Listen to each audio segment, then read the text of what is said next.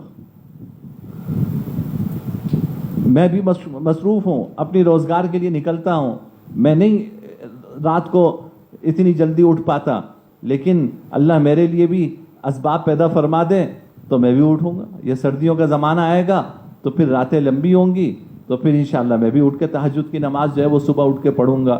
تو یہ جو حسرت انسان کی ہے اللہ اس پر عمل کا ثواب عطا فرما دیتا ہے، اس حسرت پر عمل کا ثواب عطا فرما۔ میں نے آپ کو پہلے بھی واقعہ سنایا، حضرت مفتی شفیع صاحب رحمۃ اللہ علیہ جو ہے وہ حضرت عبداللہ بن مبارک کا واقعہ سنایا کرتے تھے کہ حضرت عبداللہ بن مبارک رحمہ اللہ یہ عجیب شخصیت ہے، یہ مشہور محدث بھی ہیں، فقیہ بھی ہیں اور مجاہد بھی ہیں اور عابد بھی ہیں، یعنی اللہ نے اتنے اوصاف شاید کسی میں جمع ہو۔ اگر کوئی فقیہ ہوتا ہے تو محدث نہیں ہوتا، کوئی محدث ہوتا ہے فقیہ نہیں ہوتا، کوئی ان کاموں میں لگتا ہے تو وہ جہاد کا نہیں ہوتا۔ 6 مہینے جہاد میں گزارتے تھے اور 6 مہینے اپنے گھر گزارتے تھے اور حدیث کا درس دیا کرتے تھے، فقہ کے بھی امام تھے، اور ہر سال اللہ حج نصیب فرماتے تھے۔ اللہ نے مالی وسعت اتنی دی تھی کہ نہ جانے کتنے لوگوں کی کفالت کیا کرتے تھے۔ تو یہ ایسی عظیم الشان ہستی تھی۔ تو کسی نے ان کو مرنے کے بعد خواب میں دیکھا، پوچھا کہ کیا گزری؟ کہا کہ بس اللہ نے کرم کر دیا، لیکن میرے گھر کے برابر میں جو میرا لوہار پڑوسی تھا میں اس کے درجے کو نہیں پہنچ سکا.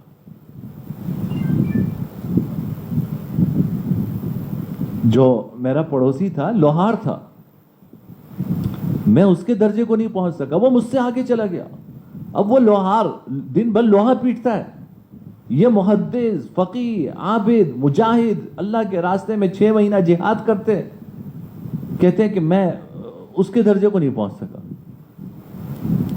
تو خواب دیکھنے والے نے, وہ جو لوہار تھا, اس کی اہلیہ سے پوچھا جا کر کہ بھائی اس کا کیا عمل تھا, کہ عبداللہ بن مبارک کہہ رہے ہیں کہ میں اس کے درجے کو نہیں پہنچ سکا.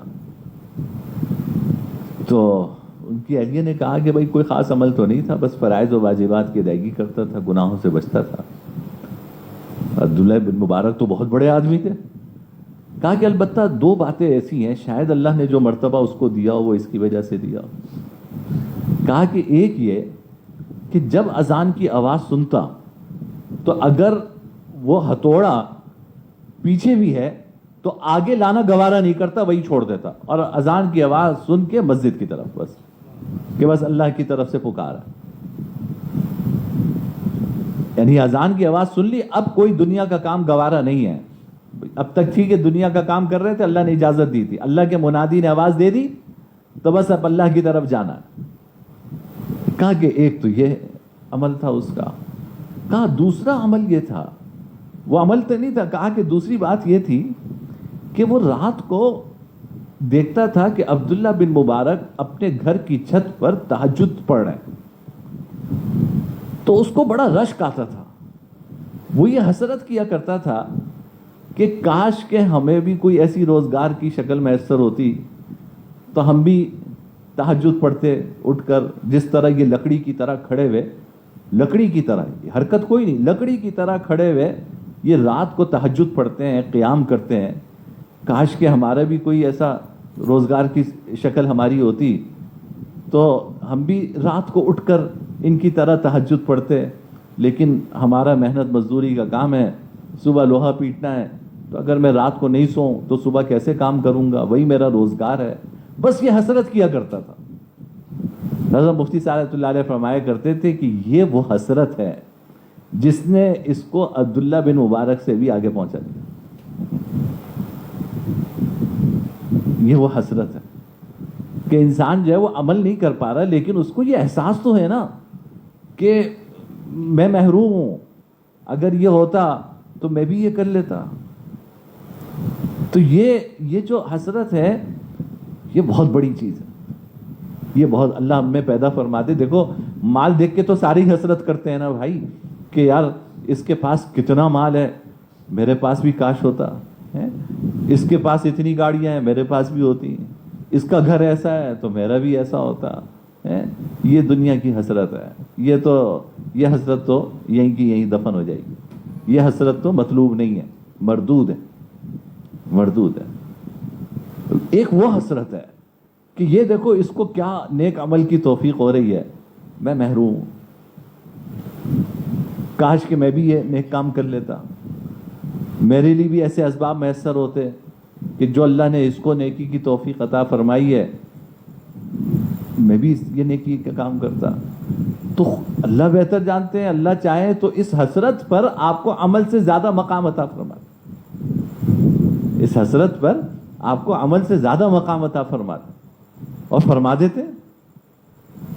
بھئی اسباب تو میرے آپ کے اختیار میں نہیں ہے نا, میں کیا روزگار اختیار کروں میرے اختیار میں تھوڑی ہے.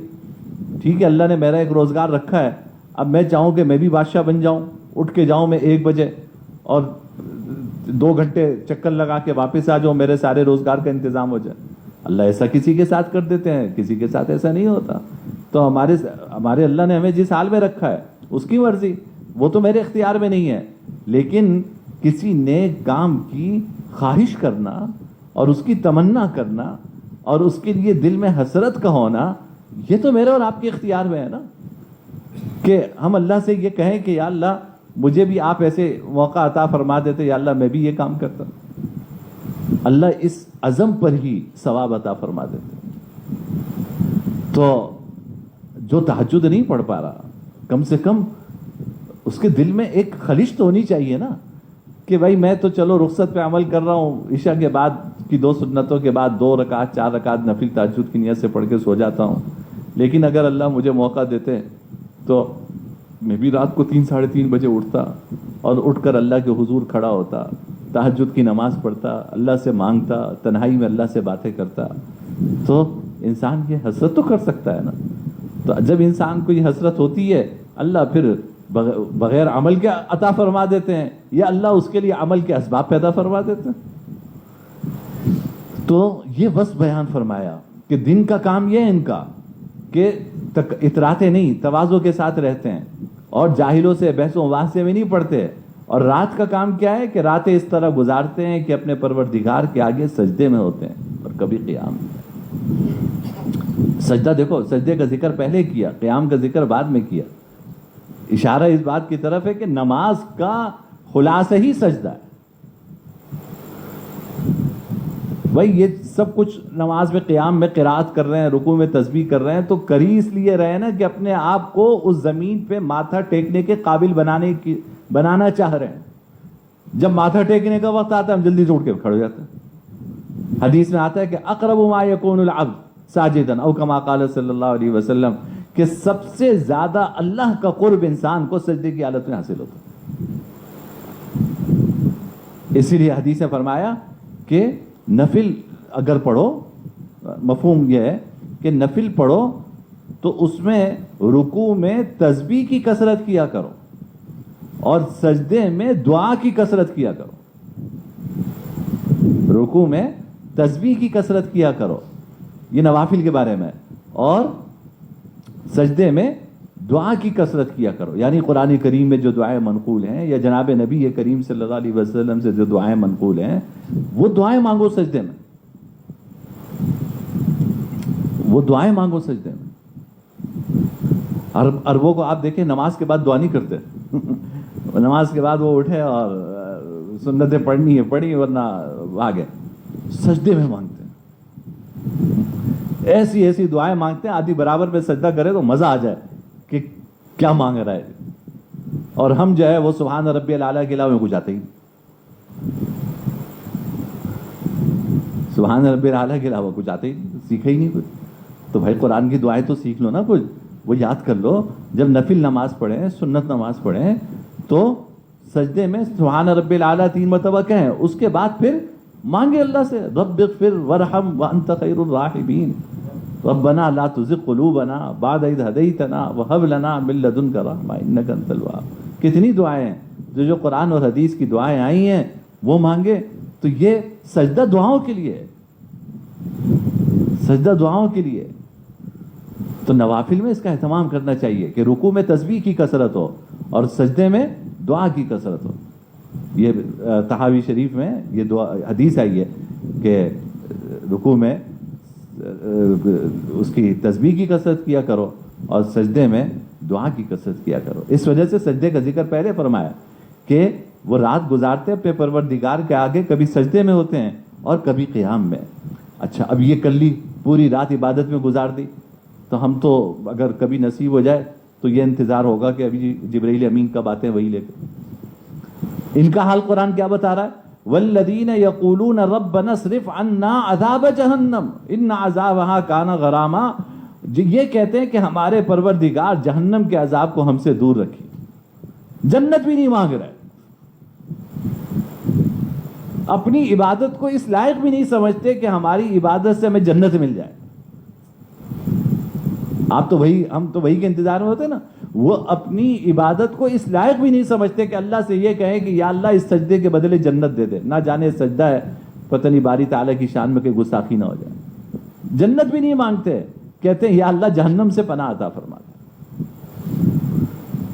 جہنم سے پناہ عطا. دوسری جگہ قرآن کریم نے کہا نا کہ کانوا قلیلا من اللیل ما یہجعون وبالاسحار هم یستغفرون. رات کو سوتے بہت کم ہیں، پوری رات اللہ کے حضور کھڑے ہیں عبادت میں. صبح کیا کر رہے ہیں؟ وبالاسحار هم یستغفرون، صبح اللہ سے استغفار کر رہے ہیں. رات گزاری عبادت میں اور صبح جو ہے استغفار ہو رہا ہے. حالانکہ رات عبادت میں گزاری تو صبح ہم جیسا آدمی اکڑ کے چلے کہ جی آج میں نے جو ہے وہ تہجد پڑھ لی ہے، نہ نہ نہ، صبح استغفار ہو رہا ہے کہ یا اللہ تیری عبادت کا جو حق تھا وہ نہیں ادا کر سکا،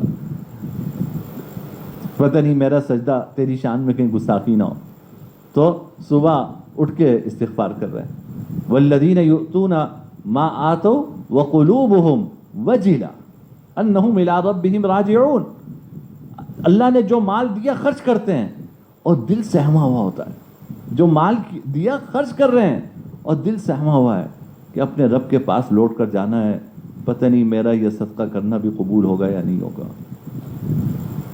یہ کیفیت ہوتی ہے اللہ کے نیک بندوں کی، وہ اپنے اعمال پہ نگاہ نہیں رکھتے، وہ اپنے اعمال پہ نگاہ نہیں رکھتے، میرا عمل کیا اور اس بارگاہ عالی کا تقدس کیا، تو اپنے اعمال پہ نگاہ نہیں رکھتے۔ یؤتون ما آتوا، جو اللہ نے دیا وہ خرچ کرتے ہیں، وقلوبہم وجلہ، دل سہمے ہوئے ہوتے ہیں ان کے، انہم الی ربہم راجعون، کہ ہمیں رب کی طرف لوٹ کر جانا ہے، پتہ نہیں یہ نیکی بارگاہ الہی میں قبول ہوگی یا نہیں ہوگی، یا منہ پہ لپیٹ کے مار دی جائے گی۔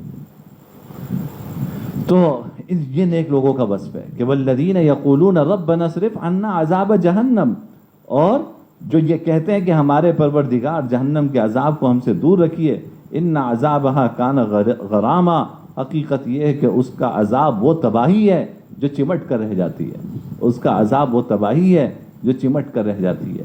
انہا ساعت مستقرا و مقاما، یقیناً وہ کسی کا مستقر اور قیام گاہ بننے کے لیے بدترین جگہ ہے۔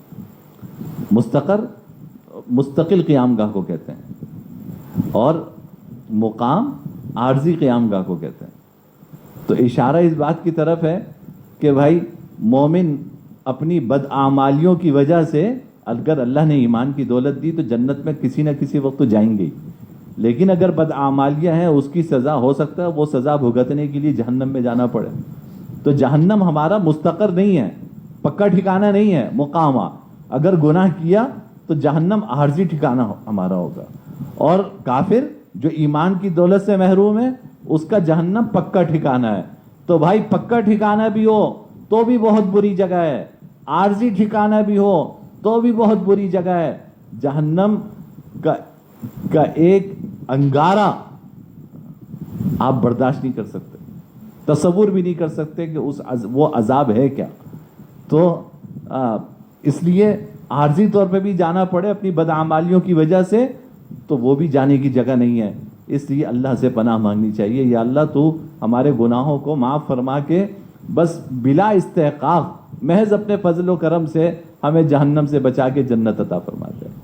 اعمال تو ہمارے نہیں ہیں ایسے، لیکن اللہ سے مانگیں گے اللہ کے فضل میں کیا کمی ہے، اللہ تعالیٰ اپنی فضل، اپنی مہربانی اور اپنی رحمتوں کے کچھ قطرے اللہ ہمیں بھی نصیب فرما دیں تو بلا حساب و کتاب جنت میں چلے جائیں۔ تو فرمایا کہ انہا ساعت مستقرا و مقاما، یقیناً وہ کسی کا مستقر اور قیام گاہ بننے کے لیے بدترین جگہ ہے۔ اللہ تعالیٰ ہم سب کی حفاظت فرمائے۔ آخر دعوانا الحمدللہ رب العالمین، الحمدللہ رب العالمین، والعاقبۃ للمتقین، والصلاة والسلام علی سید الانبیاء والمرسلین۔ اللہم لک الحمد لا نحصی ثناء علیک انت کما اثنیت علی نفسک، لا الہ الا اللہ الحلیم الکریم، سبحان اللہ رب السماوات السبع رب العرش العظیم۔ اللہم انا نسألک الخیر کلہ ونعوذ بک من الشر کلہ، اللہم انا نسألک العفو والعافیہ والمعافاة الدائمة، وصلی اللہ تعالی علی خیر خلق محمد وعلی آلہ وسلم، آمین برحمتک یا ارحم الراحمین یا اللہ۔